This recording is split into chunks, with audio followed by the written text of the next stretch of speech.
All right, guys, what we're going to cover in this video is talking about the neighborhoods in the city that you're going to be going into. So, trying to really understand the neighborhoods that are on the profit map and everything that you should know about them, because when you combine your local knowledge and your knowledge of each individual area, combine that with the profit map itself, it makes it a lot easier to understand why the numbers would look a certain way, and understand why certain units might do better in certain areas, and kind of just give you an all around general better understanding of each individual area when it comes to Airbnb, right? So, one of the things that you need to do is you need to research your local area or the area that you're planning on going into as much as you possibly can. Now, maybe you already are in that city or in that location, you know it inside and out. And if that's the case, then great, you can just skip this, don't worry about it. If you're going to an area that a new place, like you're moving into another market or something along those lines, then I need you to really research that area as much as you possibly can. And I made a list here of all the different things that are important when you're trying to understand what to look out for when going into a new location. Okay. So the very first thing is the number of tourists that are actually going to be coming into that city. High tourism obviously is very important.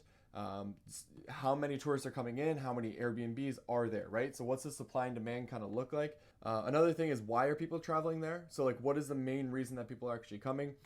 Is it families coming on a week-long vacation? Are they coming for bachelorette parties? Are they coming for concerts? Are they coming for sports? Like, what are the reason that people are coming most often?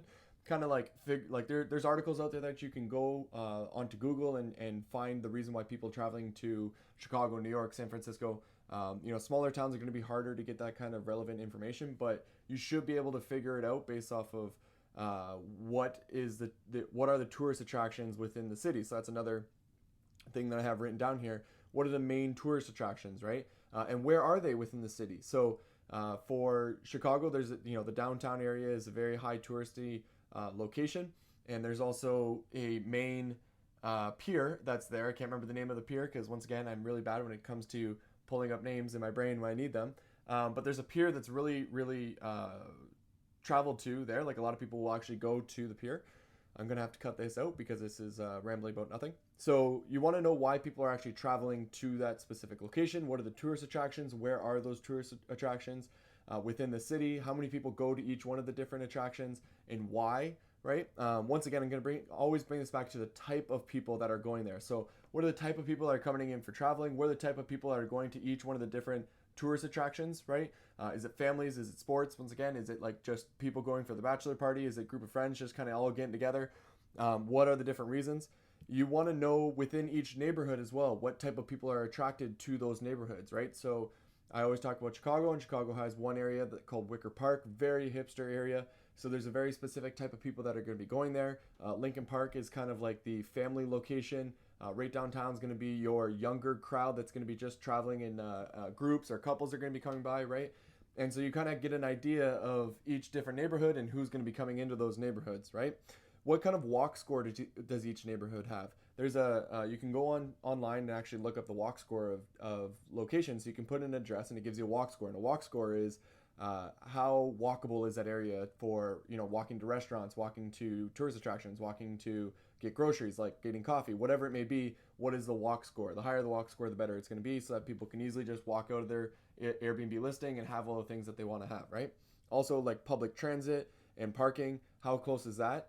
With obviously larger cities, public transit is going to be a big deal. So the closer you were to an actual subway stop, is the better the place is, because if you're a couple houses away from the actual main train line, then your location is close to everything in the entire city, because they can just simply walk down the street, hop on the train, and away they go, right?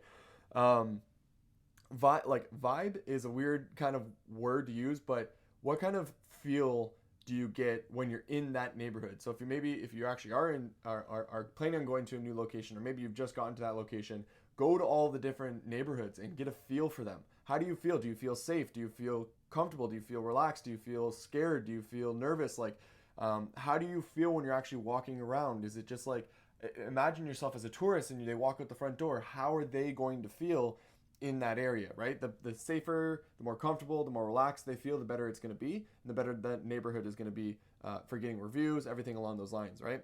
Are there professional sports stadiums, and how close are they? What neighborhoods have the stadiums in them? and how does that neighborhood do based off of that stadium that's around it, right? Is it a luxury area? Is it not a luxury area, right? Kind of get those feel for that. How close are the restaurants and how close are the bars? That's kind of a big deal. Is there a bar scene very close, right? So is there like a street with a strip of bars and that's where everybody goes? Well, that's going to be a thing that people will do when they're traveling, depending on why they're traveling. So maybe that'll be a pretty big deal to be close to that. Stuff like that. So really try to understand your neighborhood as much as you possibly can. I obviously just gave you a really big old list there. So I hope you're taking some notes and going through different things that you could check out for.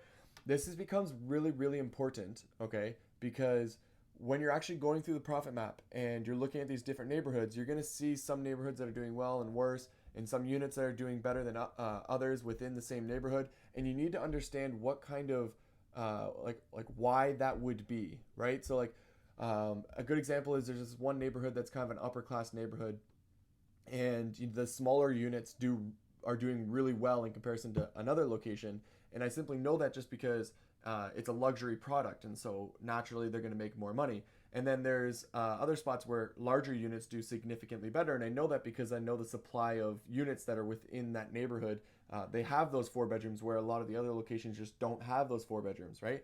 And so it's like that kind of knowledge that really helps you be able to select the location that you want to be in, and that's going to be the most profitable for you. So I hope that was helpful. I hope that was useful. I hope that wasn't too much of a rant. But I gave you a big old checklist there. Learn your neighborhoods as best you possibly can. Pick 3 to 5 of those neighborhoods before getting into the profit map to really understand, because you'll generally be able to know. And then from here, what we're going to do is we're going to allow the data to say if it's actually a profitable location or not. Okay, so we're just kind of looking at it from a high point overview of, do we like this neighborhood? And then the data is going to say yes or no to it being a profitable, good neighborhood to be in. All right, so let's get into it.